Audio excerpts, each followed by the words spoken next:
Malaysia is located in the southeast of the Asian continent. Therefore, this region is often referred to as Southeast Asia. It lies just north of the equator, above Singapore and south of Thailand, which is composed of two geographical regions separated by the South China Sea. The Peninsular Malaysia, also called West Malaysia, which is on the Malay Peninsula, and East Malaysia, also called Malaysian Borneo, which is on the northern part of the island of Borneo. Nation, which comprises a total land area of 126,854 square miles, is made up of 13 states, the Sabah, Sarawak, and the 11 states of Peninsular Malaysia, as well as 3 federal territories, which are Kuala Lumpur, Labuan, and Putrajaya, with Labuan being the largest island. The Malaysian capital, Kuala Lumpur, lies in the western part of the peninsula, about 25 miles or 40 kilometers from the coast. The administrative center, Putrajaya, is located about 16 miles or 25 kilometers south of the capital. Malaysia is bordered by several countries both by land as well as by water. The portion of the nation known as Peninsular Malaysia shares a border with Thailand, Singapore, Vietnam, and Indonesia, while East Malaysia borders Brunei, Indonesia, Philippines, and Vietnam. Long before, European colonial powers dreamed of occupying Southeast Asia. Modern-day Malaysia was ruled by several empires, the Srivijaya and the Majapahit kingdoms, followed by the Malacca Sultanate. The earlier reign saw the spread of Hindu influences across the peninsular archipelago. Islam is the primary religion today, was introduced by Arab traders during the height of the Malacca Sultanate. In the 16th century, the Portuguese were the first country to establish settlements throughout the Malay Peninsula, or primarily around Malacca. However, the Dutch took control soon after, which spread their stronghold of Southeast Asia even further. In 1786, British forces set up a colony on the island of Penang, and eventually obtained many other parts of the Malay region, including Singapore, by 1819. Much of the land was subsequently handed to the British by the Dutch. In response, British forces agreed to hand over all of its territories in Sumatra, Indonesia to the Dutch, as stipulated in the Anglo-Dutch Treaty of 1824. As a result, a boundary between the British Malay territories and the Dutch East Indies was established. When Britain acquired control of Malaysia, it saw massive influx of Chinese and Indian laborers. Before World War II, the regions of Malaysia were mostly governed by Britain, including the Federated and Unfederated Malay States, Northern Borneo, Kingdom of Sarawak, and Brunei. However, some of these were protectorates instead of crown colonies like Brunei. During World War II, British forces quickly fell to the technological advanced Japanese armies and lost the region until the Japanese surrendered in 1945, when Britain took back control of the Malay states. The Malayan Union was formed in 1946, which limited the state sultan powers, creating local upheaval. Eventually, some control was returned to the former state leaders in 1948, and the Malayan Union once again changed its title to Federation of Malaya. Malaysia first gained independence from Britain in 1957, just 12 years after World War II. For the first 6 years, the country was known as Malaya. However, this changed in 1963, as the nation of Malaysia was born, adopting states like Sabah, Singapore, and Sarawak. Just 2 years following though, Singapore was expelled because of the large ethnic riots due to the growing threat of Chinese influence on the land, and Singapore became an independent nation. Malaysia, Chief of State King Sultan Abdullah Sultan Ahmad Shah. Head of Government Prime Minister Ismail Sabri Yaakob. 1957. establishes the federation as a constitutional monarchy with the role of Yanggi Pertuan Agong, head of state, being largely ceremonial. It also provides for establishment and organization of the three branches of government. The bicameral legislative branch, Parliament, which consists the House of Representatives, Diwan Rakyat, and the Senate Diwan Negara. The executive branch leads the Prime Minister and the Cabinet Minister, and the judicial. Government type: constitutional monarchy. Malaysia is federal constitutional monarchy. Its government system closely resembles a Westminster parliamentary system, while the jurisdiction of the country are based on the common law. The state is recognized as a representative of democracy. The federal government has its headquarters in Kuala Lumpur, while the federal executive of Malaysia is in Port Raya. The federal government adheres and is formed by the country's federal constitution, which is the final authority on the land. The federal government operates on the basis of power separation as outlined in Article 127 of the Malaysian Constitution. There are three branches of the federal government of Malaysia, including the executive, judiciary, and the legislature. Malaysians are Malaysian natives and citizens who identify with the country. Non-citizen residents and foreign Malaysians may claim a Malaysian identity, despite the fact that citizens make up the majority of Malaysians. Malaysia is a multi-ethnic country. The native Malays, as well as considerable concentrations of Chinese and Indians, are the predominant ethnic groups. When traveling through the country, it is evident that the ethnic groups have maintained their beliefs, customs, and way of life. Public holidays are the most important celebration for each tribe. Despite their ethnic diversity, there are cultural similarities. The family is seen as the social structure's focal point. As a result, solidarity, loyalty, and respect for the old are highly valued. A person's family is the only area where he or she may be certain of both emotional and financial support. Malaysia is a multiracial and confessional country with Islam as its official religion. According to the 2010 population and housing census, Islam is practiced by 61.3% of the population, Buddhism by 19.8%, Christianity by 9.2%, Hinduism by 6.3%, and traditional Chinese faith by 3.4%. Majority of population, however, is divided into four separate ethnic groups, each with its own culture and traditions: Malay, Orang Asli, Malaysian Chinese, and Malaysian Indians. Immigrants and their descendants make up the bulk of Malaysians' non-Malay and non-Aboriginal population.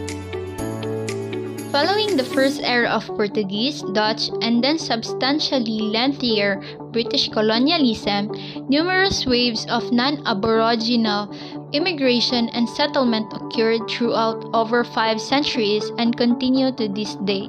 Now let's talk about the top 5 places of interest in Malaysia. The first one is the Petronas Twin Towers in Kuala Lumpur. The tallest twin towers in the world, the Petronas reach an impressive 452 meters high up into the clouds. The towers are 88 floors tall and have an impressive total of 76 elevators, built using reinforced concrete, steels, and glass. The two towers are connected to each other by a double sky bridge on the 41 and 42 floors. Visitors can make their way up here for stunning views of KL and the 6.9-hectare KLCC Park below. The views are particularly impressive at night. While most of the floors on the towers are rented to companies, IBM, Microsoft, and Huawei Technologies all have offices here. The bottom floors of the towers are reserved for Surya KLCC, one of the largest shopping centers in Malaysia. With over 300 stores, an art gallery, and even space for a Philharmonic Hall, This retail and entertainment space will keep visitors occupied for hours. Next up, let's go to Batu Caves in Selangor. It is located less than an hour outside Kuala Lumpur. The Batu Caves complex consists of 3 main caves plus a series of smaller ones, most of them containing statues and 100-year-old shrines dedicated to Hindu gods. The main cave, known as Cathedral Cave, is at the top of a massive colorful staircase. Make it all the way up the 272 steps and you'll find a space decorated with statues, altars, and lights. At the bottom of the stairs, a 43-meter tall gold statue of Lord Murugan welcomes visitors. Visitors are allowed to explore the caves on their own or can join a guided tour to learn more about the caves. During the Hindu festival of Thaipusan in January, thousands of people flock to the cave for the celebrations. Next one, Mount Kinabalu in Sabah. At just over 4,000 meters high, Mount Kinabalu is the tallest mountain in Malaysia. The mountain is part of Kinabalu Park, one of the oldest national parks in Malaysia and a UNESCO World Heritage Site. Because of its unique ecosystem, mixing alpine meadows, grasslands, and shrublands, Kinabalu is home to an impressive range of both plant and animals species, including the threatened orangutans. Mount Kinabalu is a major destination for climbers, but summiting here can be tricky. Only 185 climb permits are issued daily by the park, and visitors must make accommodation reservations and hire a mountain guide in advance in order to be allowed to hit the trails. Although people under 16 are allowed to join climbing groups, there are restrictions in place. The fourth one is the Perhentian Islands. This group of small islands is part of a marine park and has become a major tourist destination in northeastern Malaysia. Most of the island can be accessed by either ferry or small motorized boats. Although only the 2 larger islands offer accommodations, shops, and amenities of these 2, Pulau Perhentian Besar or Perhentian has more of a backpacking scene, while Pulau Perhentian Kecil is a little more upscale and family-oriented. While you can hop on a water taxi to move from one beach to the next here, it's also possible to follow the island's walking trails instead, a much recommended option as you get to trek through jungle paths and get stunning views of the water along the way. The last one to visit is Langkawi Skycab Kedah. The Langkawi cable car makes a 2.2-kilometer trip between the base station and the top of Gunung Macincang Mountain, where a number of attractions including a pedestrian sky bridge are located. There is also a middle station where travelers can get off the access a viewing platform. The journey to the top in glass-bottom gondolas takes about 15 minutes and offers sweeping views of the bay, the Telaga Tuhu waterfall, and the turquoise waters surrounding Langkawi Island. In addition to the sky bridge, the top station also offers a number of amenities, 2 additional viewing platforms, and a trail that descends all the way to the middle station through the evergreen jungle. Traveling to Malaysia is simple, but the differences in culture and customs may surprise some. It will take some time to adjust to the differences. Malaysians are generally friendly people. They have a great food and strong sense of patriotism. The differences in gestures and cultural context are quite significant. Take into account that what appears to be normal in some cultures may be considered rude by Malaysians. Here are some things that you should do when you are in Malaysia. So first, do greet people whom you know. This is to be expected. Shake hands with strangers or do it in Malay way. Shake hands and lightly hold outstretched hands. Smilingly place your right hand on the left side of your chest. This means I greet you from the bottom of my heart. It is best to return the handshake if it is initiated by a woman. Otherwise, just politely smile and nod. Keep in mind that you are in a Muslim country. Men are not permitted to touch women they do not know. Next is always remove your footwear. When entering mosque, temples, or Malaysian homes, it is customary to remove your shoes. This demonstrates consideration for the people who live there. Next is do burp to show appreciation. Burp as much as you want after a meal. This is a compliment to the person who prepared the meal. It demonstrates that you enjoyed the meal and found the food to be delicious. Malaysia has a tropical climate with hot and humid weather all year and two rainy seasons, one from March to April and another from October to December. The only thing that matters here is your personal comfort. Thus, it is recommended that you pack some light cotton or linen clothing that is also easy to dry during rainy weather.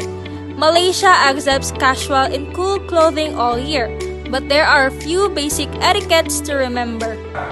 For women, first is clothes, like casual wear. So avoid revealing clothing such as sleeveless tops and mini shorts. Rather, for your personal style and comfort, wear t-shirts, denim, flowing skirts, or loose-fitting pants. Next is beachwear. There is no need to worry about beachwear in Malaysian laws because it is completely acceptable on Malaysian beaches. If you're going to an island like Langkawi, you can bring your sarongs, ponchons, and kimonos. However, keep in mind that sarongs and revealing clothing are not permitted anywhere other than the beach. Next is while visiting places. So if you plan to visit religious sites, make sure to cover up with an Indian kurti, full skirts, maxis, or any other less revealing clothes that are available in local shops. If you plan to visit malls, shopping centers, or go on a date night, bring special clothes or smarter outfits with you, as air conditioners in some places can make you feel cold. For accessories, it is a good idea to keep a stole or shawl on hand in case you need to cover up in a religious setting. To avoid the scorching heat, bring hats and sunglasses if you plan to visit any open-ended historical sites or attractions such as forts and palaces. For men, the first one is clothes. So given the weather, it is recommended that you wear your basic denim, khaki shorts, cargo pants, or trousers. While traveling in Malaysia, make sure to bring a versatile denim jacket with multiple pockets. This may make it easier for you to shop on the street. For the perfect beachwear look, choose from swimwear, that polo shirts, or shorts. Sunglasses and sun hats are required when traveling during the peak summer season. When visiting Malaysia's highlands, bring sweaters and thick jacket. Hiking. This country actually boasts a number of excellent hiking spots. Can compare to Mount Kinabalu. In the state of Sabah, Mount Kinabalu boasts miles of hiking trails that pass through 6 distinct vegetation zones at varying elevations. To climb the entire summit, expect to spend 2 days hiking with a night of camping in between. Is the automatic multilingualism. Listening to Malaysians having a conversation is possibly one of the most interesting things to do, as most locals have a habit of alternating between all the languages they know as they speak, known as code switching. This often involves their mother tongue combined with English and Malay terms. Pay attention. You might catch words from other dialects that have made their way into the local vernacular. For the next one, cheap and good food. One of the many reasons to visit Malaysia is that every cuisine is packed full of flavor spices such as nasi lemak or fragrant rice dish cooked in coconut milk and pandan leaf. Malaysia's national dish, banana leaf rice or white rice served on top of a banana leaf with various types of vegetables and side of seafood and meat. And char kway teow, stir-fried rice cake strips, and satay or the meat skewers, to name a few.